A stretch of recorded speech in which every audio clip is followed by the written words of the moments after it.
আলহামদুলিল্লাহ আমরা জেদ্দা যাওয়ার উদ্দেশ্যে রওনা করেছি। লোহিত সাগর জেদ্দা সি বিচ। আমরা অলরেডি মক্কা গেট অতিক্রম করলাম। মক্কা গেট অতিক্রম করেছি, সামনে আছে হুদুদে হারাম। একটু পরে হুদুদে হারাম অতিক্রম করে আমরা চলে যাব ইনশাআল্লাহ।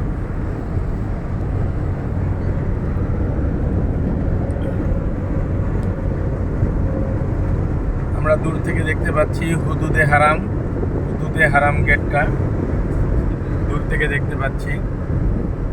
এই যে দুইটা গোল মতন, কাছাকাছি চলে আসছি প্রায়।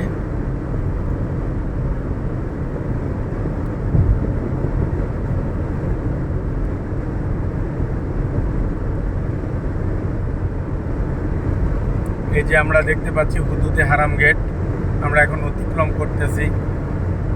আমরা এই হারাম এরিয়া অতিক্রম করে বেরিয়ে গেলাম। এই হারাম এরিয়ার মধ্যে কোনো বিধর্মী প্রবেশ করতে পারবে না। যদি কোনো বিধর্মী প্রবেশ করে তারে কতল করার পর্যন্ত হুকুম আছে।